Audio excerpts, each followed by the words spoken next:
All right, welcome to the Explainer. Today, we're popping the hood and tearing down the engine of a multi-trillion-dollar giant you probably interact with literally every single day. Yep, Apple.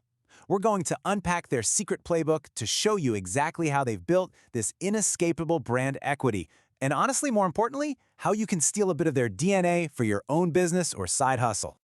I want you to picture this. You're watching the World Cup final. The game-winning goal is scored, the crowd goes absolutely wild, and suddenly, a sea of glowing rectangles shoots up into the air to capture the moment. If you look closely at that crowd, man, it feels like every single phone in that stadium is an iPhone. I mean, in these highly visible, aspirational settings, whether it's an international sporting event, a sleek urban office, or a creator hub, Apple devices aren't just phones anymore. They're cultural signals. They scream modernity, connectivity, and success. It really feels like total, inescapable market dominance, doesn't it? Okay, let's dive into this, because what we see on our screens is actually a fascinating trick of the light. The World Cup, it gives us a total masterclass in perceived dominance, driven by an incredibly strong brand halo effect targeting very specific demographics. But the global reality? It's actually pretty different. In terms of sheer volume, Android-based devices completely crush it in the global smartphone market, especially when you look at emerging markets and budget segments. Apple actually commands a much smaller unit volume globally. But, and this is a big but, they maintain absolute leadership in premium tiers and specific geographic regions. So that World Cup lens isn't comprehensive sales data, it's a perception driver. The real question is, how does Apple sustain this powerful perception and keep people locked in over time?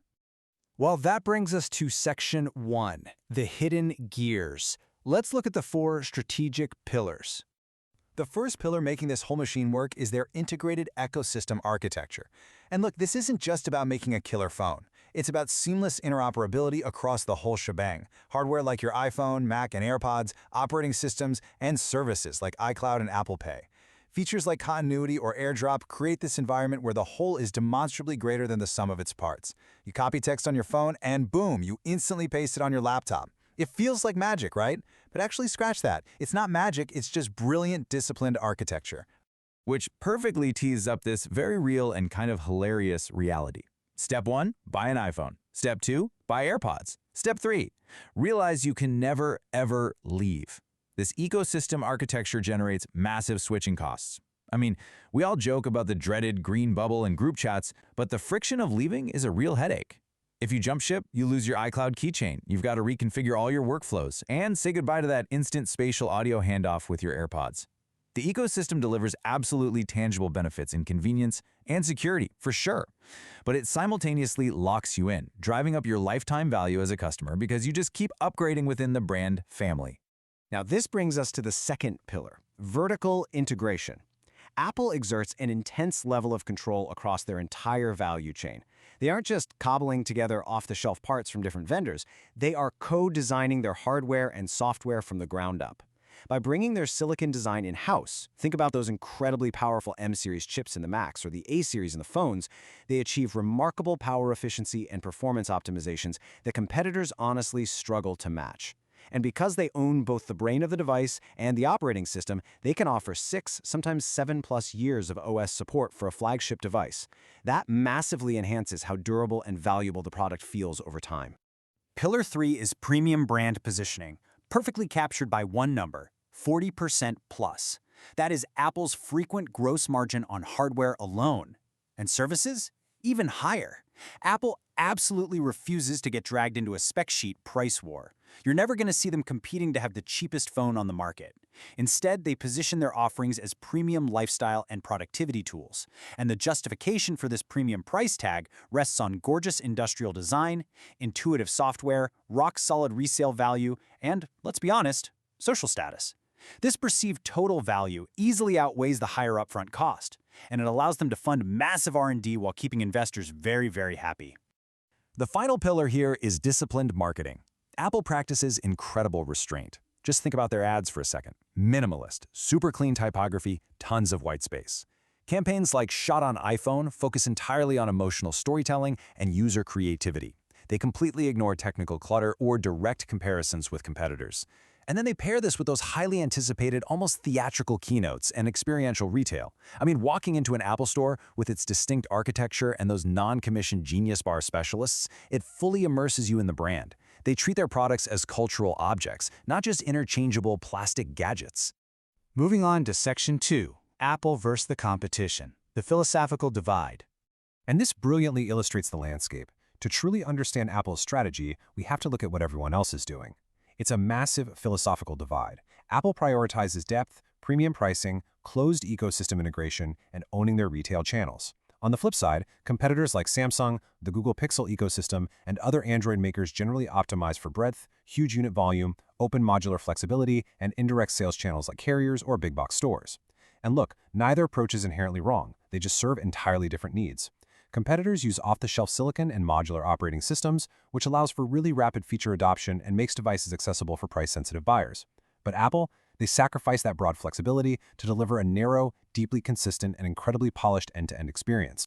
However, that famous closed ecosystem is currently facing some serious stress tests. We're seeing significant regulatory headwinds right now, particularly with initiatives like the European Union's Digital Markets Act. These regulations are specifically targeting things like App Store's exclusivity, those hefty commission structures, and sideloading restrictions. Essentially, lawmakers are putting Apple's highly integrated moat to the test, asking, can this dominance persist if they are legally forced to loosen their total grip on the environment? It's a really critical shift to monitor because it directly challenges the very exclusivity that fuels their ecosystem lock-in the first place. All right, Section 3, the blueprint. Lessons for small businesses.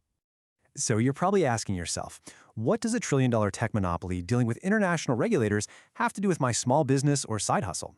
Well, literally everything, because it all boils down to one guiding principle: design for end-to-end experience consistency. Now, what's really interesting about this slide is that for a small business, this just means mapping out every single customer interaction, from that very first click all the way to the final follow-up. You want to hunt down and eliminate any points of friction, confusion, or clunky manual workarounds. If you run a local service business, make sure your booking system is super streamlined with automated text reminders. If you're building a SaaS product, unify your logins. The truth is, providing a simple, rock-solid core experience will almost always beat out a complex but clunky ecosystem that your clients barely even use. Next up, you've got to deliberately build your brand equity. For independent creators or solopreneurs, premium perception doesn't come from slapping a high price tag on your website. It comes from reliable signals of care. That means having a consistent visual identity, using the exact same clean logo, typography, and colors across all your platforms. It means using crisp, professional proposal templates, following up on emails promptly, and always delivering dependably. In today's incredibly noisy digital marketplace, this kind of consistency cuts right through the chaos. It signals absolute professionalism and drastically reduces the perceived risk for your clients. And you know what? That is exactly what justifies charging a higher premium rate. So the crucial point is that you need to create organic stickiness.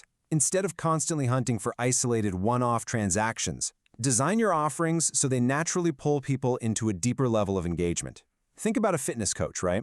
Instead of just selling a one-off PDF workout plan, they bundle that plan with progress tracking templates, maybe access to a private online community, and quarterly one-on-one check-ins. You're creating complementary value.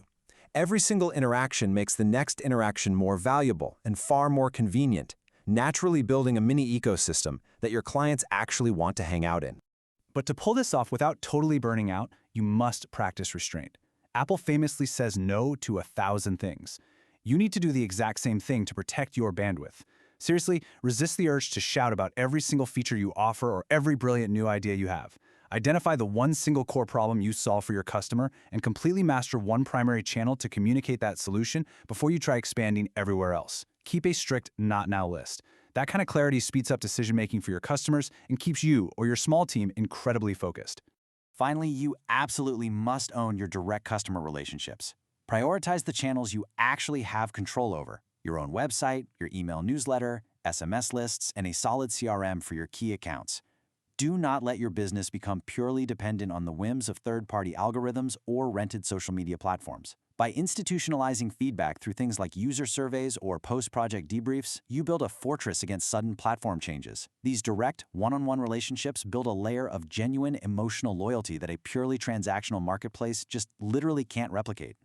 So we've seen how this grand illusion of dominance is actually the result of meticulous long-term architectural choices, whether it's designing custom silicon in a lab or simply sending a beautifully formatted proposal on time. Every single detail counts. So I'm going to leave you with this question to chew on for your own venture. Are you just building isolated transactions, Or are you actually designing an ecosystem that makes your customers never want to leave? Thanks so much for hanging out with me for this explainer. Now get out there and take a hard look at your own customer journey.